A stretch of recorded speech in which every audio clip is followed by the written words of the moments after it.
The headline: Prime Minister Abiy appoints Getachew Redda as Chief of the Tigray Region Interim Administration.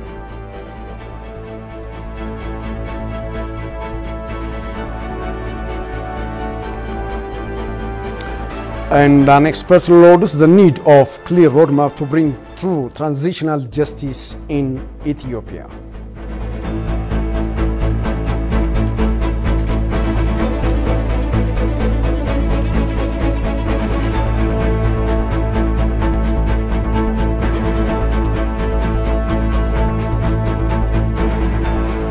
Hello viewers, this is Addis News Hour. I'm Daniel Kasahun with the news.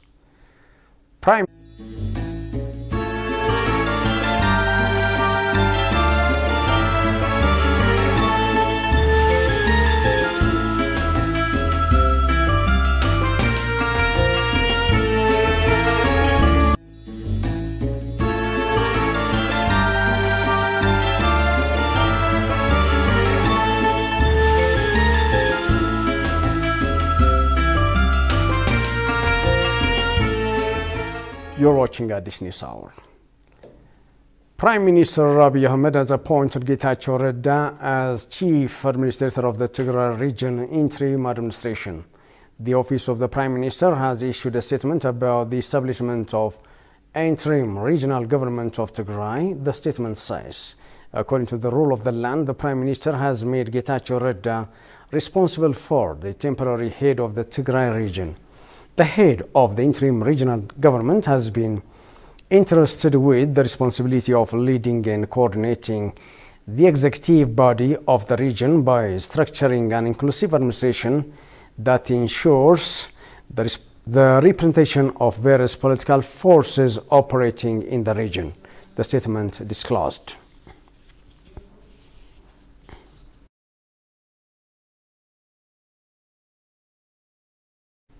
The Ethiopian federal government has been time and again executing the peace agreement at a time when it was in confrontation with the war with the TPLF during the challenging times. As a major step toward establishing of an interim government, the ETPR removed the TPLF from terror list after 2 years conflict. Shaggai Matau has more.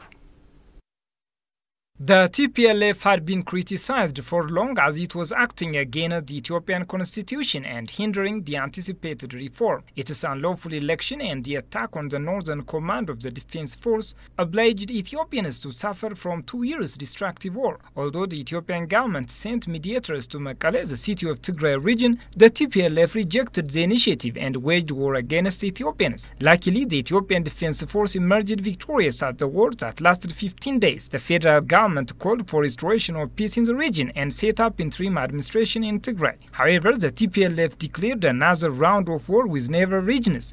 The Ethiopian government had been calling for peace talks even during the destructive war. The Ethiopian government and people's strong desire is never to hear gunshots in Ethiopia. Our desire is to expand the finance to buy medicines and build constructions instead of buying guns.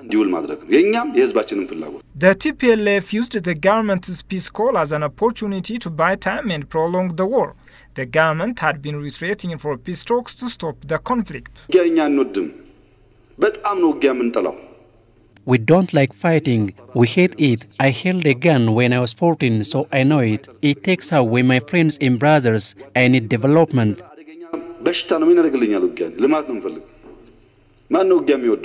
The federal government called the TPLF for peace talks without preconditions, realizing the war was unacceptable by Ethiopians. Ethiopian Prime Minister Abiy Ahmed explained the reasons for peace talks during the war. Ethiopia needs peace and reconciliation. They need to work hard and lead their lives peacefully. They also need to shorten the duration of the war and breathe peace air. We will work for the peace of Ethiopians. We don't want to extend the war, but we will restore peace and strive for prosperity. Finally, the call of the government for peace talk bear fruit, and the two parties signed an agreement to a permanent cessation of hostilities in Pretoria, South Africa on November 2, 2022. As per the accord, the agreements are being implemented on the ground by both parties. The House of People representatives on Wednesday removed the TPLF party in the Tigray region from a list of terrorist organizations, a major step toward the establishment of an interim regional government following the end of a 2-year conflict. Prime Minister Abiy Ahmed's book of Generation Madamar, of known to be Generation Synergy, written in English language, promoted to ambassadors of various countries based in Addis Ababa. The international community and invited guests hailed the Madamar philosophy, for it is instrumental for Ethiopia and the entire world. The remarks came with the presence of the top senior government officials at the Friendship Square this evening. Kasanjani reports. In the presence of top senior government officials at Friendship Square, Prime Minister Abiy Ahmed's book Generation Madamar, otherwise Generation Synergy, written in English, promoted to ambassadors of various countries based in Addis Ababa, members of the diplomatic community, and invited guests. Madamar and Madamar Journey, 2 books written by Abiy, have already been published. 3 languages, Amharic, Afan Oromo, and English, are used in the publication of this most recent series, Generation Madamar. Bilane Siyum, the press secretary for the Prime Minister's office, emphasized during the event that the book is essential for any country pursuing sustainable development.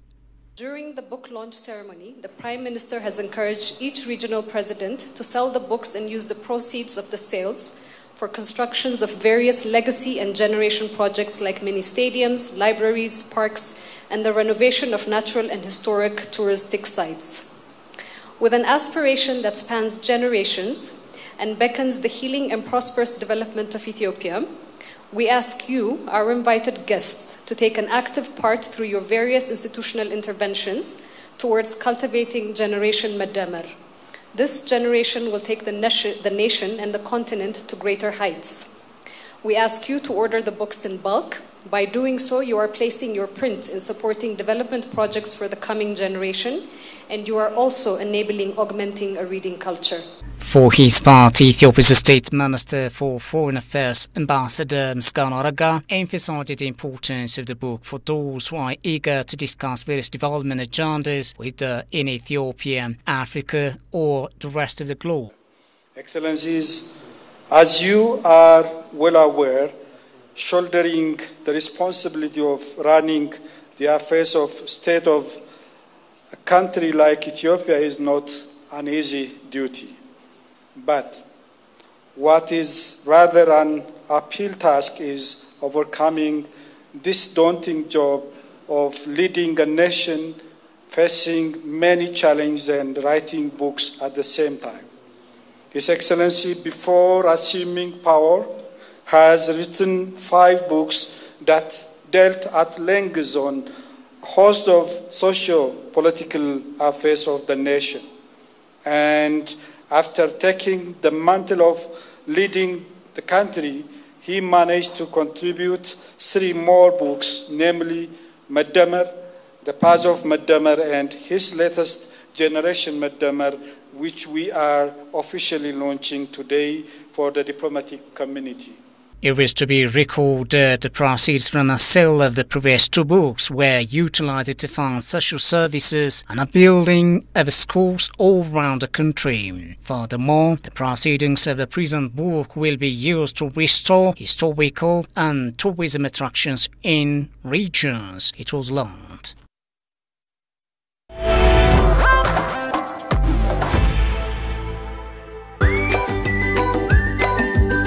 Welcome to the land of origins. Commercial Bank of Ethiopia is pleased to serve all your traveler banking needs. If you have money from any of these 16 countries, you can convert it to local currency by visiting our nearest branch. Alternatively, our secure Forex ATMs accept cash exchange, or if you prefer using your cards, we've partnered with Visa, MasterCard, and UnionPay so that you can withdraw cash from our local ATMs or make cashless transactions at thousands of local POS partners securely and with confidence. We are linked with more than 700 global banks through our direct SWIFT address, CBE Theta. We also work with 16 international money transfer agents, out of which Tune and WorldRemit enable you to make direct deposits into our savings and current accounts or our popular CBE Birr mobile wallet. Commercial Bank of Ethiopia, the bank you can always rely on.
This is Addis News Hour.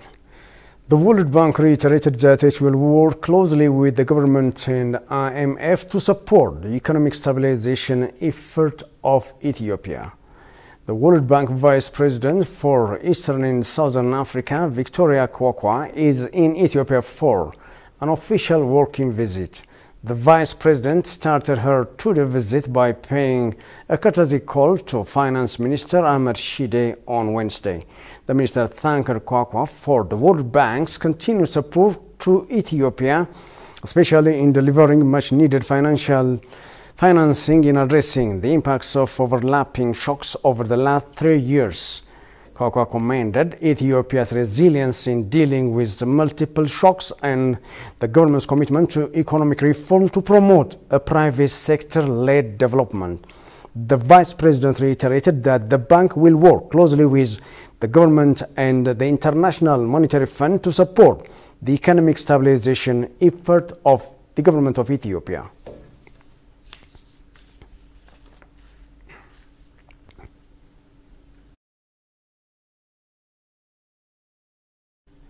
Ethiopia is ramping up efforts for a comprehensive transitional justice with the view to bring about accountability to crimes committed during the 2-year war in the northern part of the country.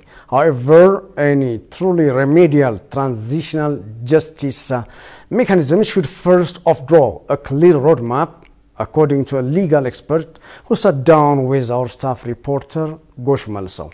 Let's take a look. Ethiopia is ramping up for a comprehensive transitional justice with the view to bring about accountability to crimes committed during the 2-year war. This mechanism is judicial but also includes reparations through seeking repentance and various kinds of institutional reform. A legal expert who shared his view on the upcoming transitional justice process said a clear roadmap should be set to achieve the anticipated results from the transitional justice before the onset of the process. In the name of transitional justice, accountability might just vanish in the thin air. So we have to watch. We have to be clear about our roadmap before we start this transitional justice. If we have clear roadmap, and if we have clear guidelines, that's not going to happen. If simply we try to go to the route of transitional justice and we forgive each other in the name of transitional justice, that's not going to bring any peace. Freyhout expounded that the transitional justice creates a win-win situation to all community. In case of transitional justice, one of the core points is creating a win-win situation and creating a common narration about our past, because everybody, depending on whatsoever motive, might have different narrations about our past, about past injustice. But at the end, we have to come to a mind setup where we will have common narration about our past. However, Freyhout underlined that at the end of the day, accountability should be upheld so that the past could be truly reconciled with the future course of direction and people feel justly served. When we talk about accountability, basically we are talking about that about our past injustice or any abuse, someone should be held responsible for any past human right abuses and injustices, and for all the past serious crimes. Someone should be responsible. And why do we need that? The main reason is that, one of the main reasons is that it is to deter the future human rights abuse, or just to deter the future abuses. He also recommended more aggressive work on public awareness, especially at the grassroots level, to achieve the intended goal. Chinese ambassador to Ethiopia, Xiaoho Ziyuan, said the recent visit of the Ethiopian delegation led by the Finance Minister Ahmed Shide will further advance bilateral economic and trade relations between China and Ethiopia. In an exclusive interview with ENA, Ambassador Ziyuan said that the 10th session of Economic, Scientific, Technical Cooperation and Trade Joint Commission were held with the Ministry of Commerce. This is the first meeting of this kind between China and an African country in 2023, he stated, adding it fully reflects the good wish of the two governments to deepen cooperation and common development. According to the ambassador, the trade volume between China and Ethiopia has continued to increase in recent years, and the channels for Ethiopia to export coffee and other specialty products to China have been continuously smoothened.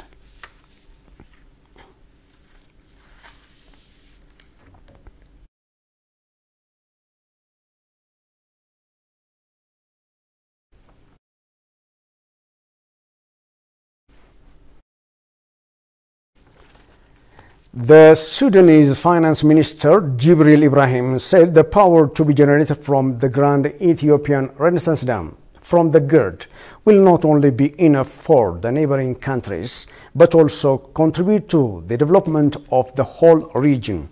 In an exclusive interview with the Ethiopian news agency, the minister noted that as one cannot have economic development without power, the new dam is going to help Sudan have enough and cheap energy from Ethiopia.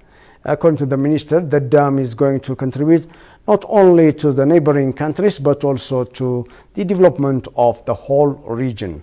The minister stressed that Ethiopia, the Sudan, and Egypt need to think positively and understand each other to find solutions for outstanding concerns and problems.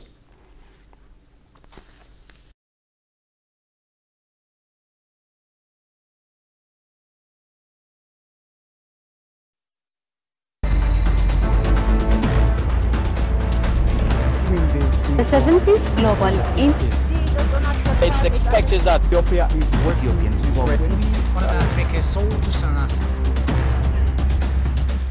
Our news is always aired on Monday to Friday on 11 a.m. and 9 p.m. and also on Saturday and Sunday on 9 p.m. Make sure to follow us.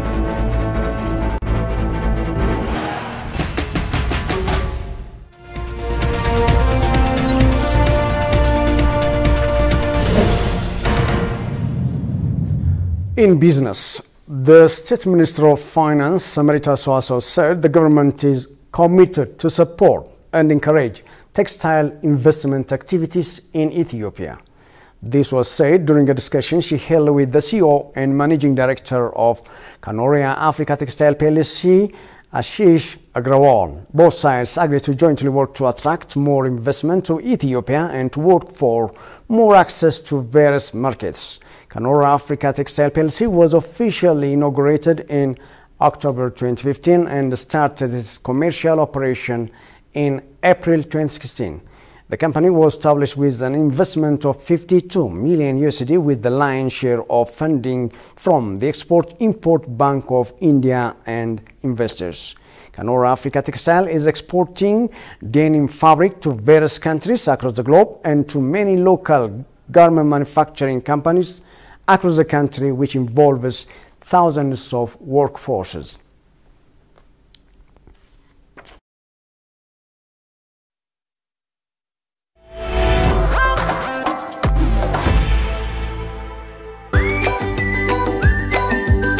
Welcome to the land of origins. Commercial Bank of Ethiopia is pleased to serve all your traveler banking needs. If you have money from any of these 16 countries, you can convert it to local currency by visiting our nearest branch. Alternatively, our secure Forex ATMs accept cash exchange, or if you prefer using your cards, we've partnered with Visa, MasterCard, and UnionPay so that you can withdraw cash from our local ATMs or make cashless transactions at thousands of local POS partners securely and with confidence.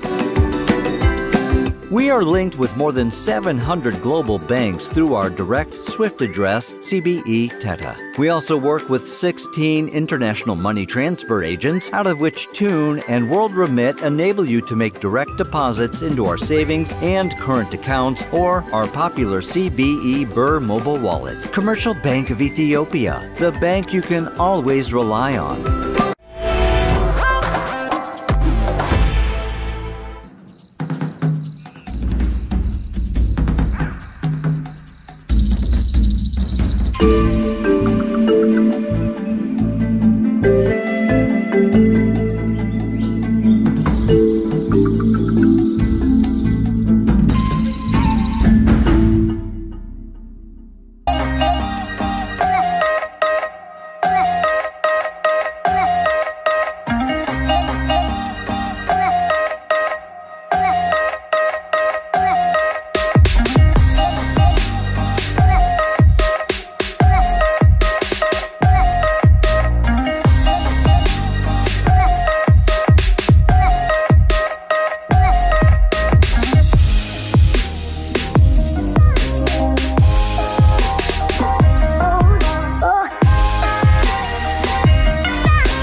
You are watching at this news hour. South Africa continues to use a mix of fossil fuels and renewable energy to generate electricity despite pioneering the development of a small nuclear reactor. Coal remains the main pillar of electricity generation, but a section of stakeholders want the government to urgently address the inclusion of renewable sources. Shaggai Mato has more from CGTN. South Africa led the way in developing the pebble-bed modular reactor, a safer alternative to conventional nuclear power. After spending $1 billion laying the foundation of PBMR, the project was dumped by the state in 2010 due to financial constraints. There's been private companies, most notably in the US and Germany, that's taken this technology forward and sort of got it to the place where they're almost ready to roll it out and to bring it into full-scale production. They probably need another 5 or 10 years before it will be commercially available to roll out across the rest of the world. Despite global development, there are no plans to restore the PBMR. I'm not sure if we are planning to revive modular reactors. What I know is that in the IRP 2019, there is provision for 2,500 megawatts of nuclear power. And that plan is underway. We'll need to increase our capacity on nuclear. That is number one. Number two, we're working flat out on extending the life of Koeberg Power Station by another 20 years. South Africa has turned to renewable energy as it scrambles to plug a power crisis. Coal remains the main pillar of electricity generation, but wind, gas and solar will drive the transition to a low-carbon economy. South Africa should treat the energy issues as an emergency, not as an incremental change. South Africa has innovated in renewables, lowering the cost of renewables, auction markets, reverse auction markets and so on. So the knowledge is there, but I believe you've not treated it as an emergency. Across the continent, meanwhile, the electricity need is dire. 600 million Africans still live without power. Recent oil and gas discoveries, especially in Namibia, could change Africa's fortunes and strengthen energy security on the continent.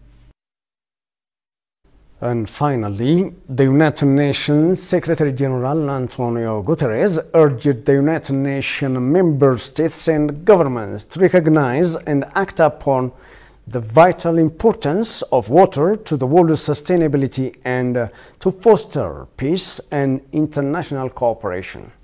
The Secretary General stated this at the United Nations 2023 Water Conference being held in New York. This is what he had to say. It is more than a conference on water. It is a conference on today's world, seen from the perspective of its most important resource. This conference must represent a quantum leap in the capacity of member states and the international community to recognize and act upon the vital importance of water to our world's sustainability and as a tool to foster peace and international cooperation.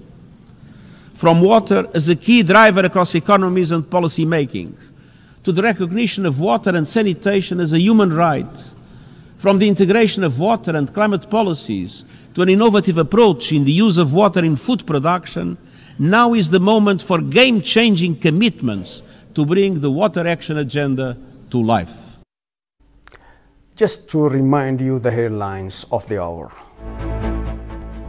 Prime Minister Abiy appoints Getachew Redda as Chief of the Tigray Region Interim Administration.